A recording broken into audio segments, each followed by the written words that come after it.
So before we get into this video, I just wanted to say that we will be obviously discussing some more controversial topics. And although I definitely encourage debates and conversation, I really don't want any arguing in the comments. So if you see other people commenting their opinion and you disagree, please try to be courteous and nice about it. I also wanted to mention that I do have some new merch in my Teespring shop. So if you want to get any, I have it linked down below. Go check it out, see if you like anything, and yeah, let's go ahead and get started.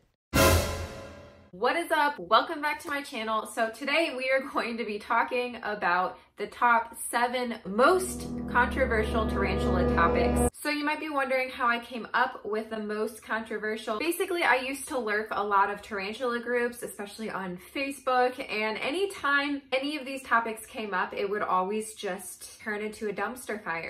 So I thought I would just kind of give my opinion and also just like talk about them so you know what to expect, especially if you're new and you go into a group and you ask about this topic. You can kind of brace yourself before the impact. So I guess let's start out with one of the most notable topics, which is handling. Personally, whether you choose to handle your tarantula or not is totally up to you. I think that if you pay for the spider, it's kind of up to you to decide what to do with it. So what it boils down to with handling is that your spider doesn't really benefit from it at all, and it does pose some risks. So keep in mind that tarantula abdomens are like really fragile. I know a lot of people compare them to water balloons. If a water balloon hits the floor, it just kind of bursts. A small fall can be fatal to a larger tarantula. I obviously do handle sometimes, and you can eliminate a lot of risks, such as handling closer to the ground in case a tarantula was to bolt or fall. Things you can do to kind of minimize risk is to, well, first check their behavior. Usually I'll test it with like a paintbrush or something, and I'll poke them.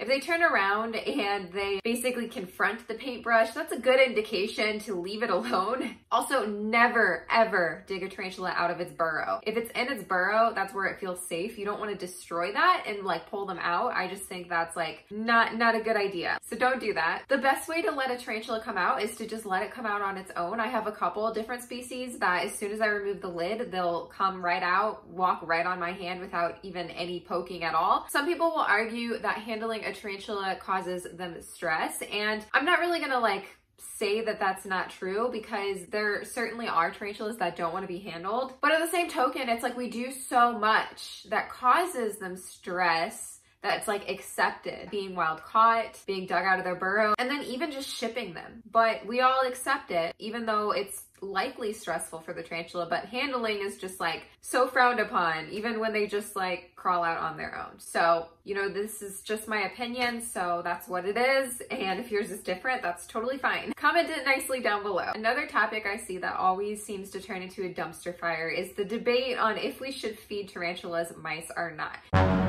Personally, I recommend against feeding live mice, live being the keyword. And that's for like a number of reasons, but like one of the main ones is that mice will fight back and they will fight to the death. Mice have really sharp teeth and claws. Even just like a slight kick to the abdomen or something, or bite, would just totally be it. It would be the end of the tarantula. And that's just a risk that I'm not willing to take. And also, let's touch on the fact that tarantula venom isn't really meant for mammals. That's not what their diet really consists of in the wild. Even though they are opportunistic, they will eat some mice and mammals in the wild. That doesn't mean it's like a staple in their diet. They're just gonna take what they can get. So their venom works a lot slower on a mouse than it would on like a roach. You have to take into the fact that while the tarantula's venom starts to work in the mouse, that leaves a window open for the mice to fight back. It's just dangerous in my opinion. Another reason I don't feed is because mammals do have more complex nervous systems than insects, so they actually will feel that pain, and it will be immense,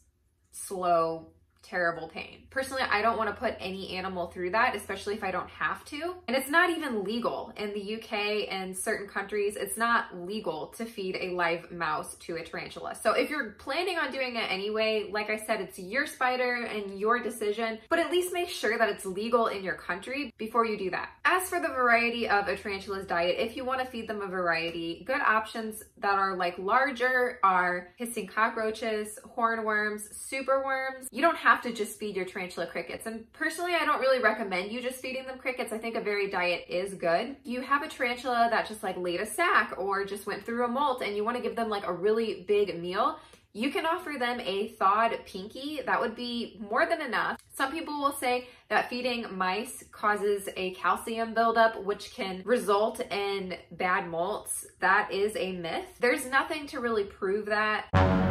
Venting your tarantula to determine if it is a male or female. Looking under their abdomen, sometimes you can see differences in male and female tarantulas, and it's more obvious in some species than others, and it's also really dependent on the size of the spider and how well you took the photograph. It's not the most reliable way, but it can be reliable. That said, a molt is still the most reliable, best way to find out if a tarantula is male or female, but I do believe that you can get pretty reliable answers by venting them correctly. There are some people that are just super good at it. That said, if I was buying a confirmed female tarantula, when they say confirmed, it means they confirmed it through a molt. If you confirmed it through venting, then that would be considered suspect female because, like I said, it's not as reliable. Getting an old world as your first tarantula. So some people don't want to start out with the typical beginner species, which are usually more docile, calmer, slower. They have less potent venom, which is a big factor. Some people see like a bright blue P Metallica. Can they get it as their first tarantula? Should they get it as their first tarantula? Some people say that under any circumstances, you should never get an old world tarantula as your first. And personally, I wouldn't, but I'm gonna have to disagree with that. I think you should get the tarantula that you want, but you also need to do the research and be aware. Do they teleport? Like, what is their speed like? What is their venom potency? You're gonna need to look into all of that and like really decide if this is a good species for you. I don't think most people should start out with an old world, but there are some people I believe can, and I don't think it's fair to kind of gatekeep like that and say somebody couldn't keep a P Metallica as their first if they wanted to. It's a risk, so weigh those risks. Decide if it's for you. Water bowls, water bowls, water bowls, water bowls. Do tarantulas need water bowls? So like you'll see Exotic's lair and he has all of those giant crystal clear water dishes in every single enclosure, and then you look over at Dark Den and does he even ever keep a water bowl? So who is right? The truth is there's no right answer. So having a water bowl is basically like a safety net. If you have a tarantula that starts to get too dry, they have that option to go over to the water bowl and be closer to humidity or drink. So long before they even become dehydrated, they have that option. But you can also keep tarantulas without a water bowl fine because they'll drink off the sides, they'll drink off the substrate, and they get a majority of their hydration through their food. If you keep a really close eye on them, you shouldn't have any issues keeping them without water dishes. Personally, I choose to provide all of my adult tarantulas with water bowls. And for my slings, I just kind of mist them more regularly because I feel like that keeps them moister, and you kind of need to check on them more and make sure they're okay. But sometimes I have a tarantula that will lose its water bowl in its enclosure and just continuously flip it over and fill it up with dirt. And at some point, I might just give up with them and just dump water in every few days, every week or so, depending on the species. Really, I think both ways works fine, and it just really depends on what you want to do. But having a water bowl does kind of give you that safety net, like I said. Okay, so this one is super debated, and not really because people defend it very often, but it's more the topic comes up a lot because people are curious.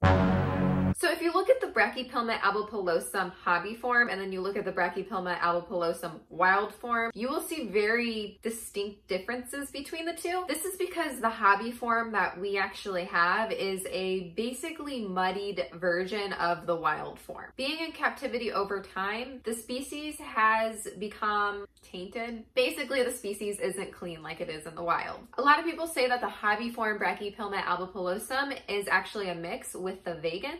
So how does this all work? Basically, in a Phonoplma chalcodes and a Brachypelma albopilosum are two completely different genus and species. The genus is going to be the first part of the name and the species is going to be the second part. So you can have a Phonoplma chalcodes, a Phonoplma hensi, Brachypelma albopilosum, Brachypelma vagans. Two different Phonoplma species could technically breed, and two different species of Brachypelma Grammostola, literally anything, could technically breed sometimes. Okay, but why is it bad? So some hybrids can look pretty cool, but usually they don't look very different. Usually if you say you breed like an Aphonopelma chalcodes and an Aphonopelma hensi together, it'll usually come out looking mostly like a hensi, but with like a weird Aphonopelma chalcodes trait. It's like very subtle. And in the long run, it makes the seller and the buyer kind of unaware of what species it is. And you kind of want to know what species it is you're getting, obviously, especially if you're breeding.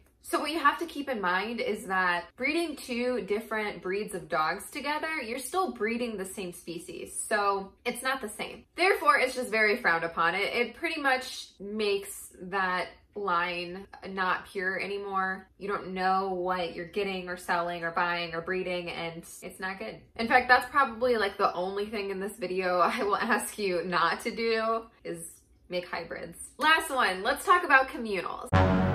Can you keep more than one tarantula together? That's something that's like really debated. And the answer isn't a clear yes or no because it's not that simple. We do know that several species of tarantulas do fine together, most notably the N. balfouri. N. balfouri communals seem to thrive. But we also see people keeping different Poecilotheria communally and NC H. villicilla. And these communals aren't always as successful as N. balfouri. In fact, N. balfouri seems to be like the only almost foolproof one, although I'm sure there are occasional instances where it doesn't work. Basically, the truth is that putting more than one tarantula together is always a risk, but some are more likely to work, whereas some are more likely to fail. Whether you choose to try that is like totally up to you, and I guess that's probably one way we have learned in captivity what works and what doesn't is from people trying these things, because ultimately keeping them together, we can kind of figure out which species will flourish, which species will tolerate it, and which species are pretty prone to failure. But for the vast majority of tarantula species, I will say that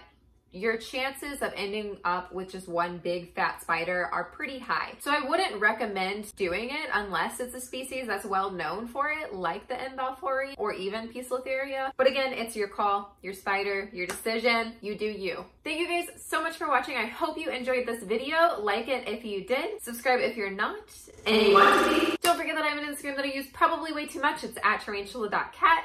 You can go follow me there. I also have a link to my Patreon down below. If you want to buy these shirts, that's linked down below as well. See you guys soon.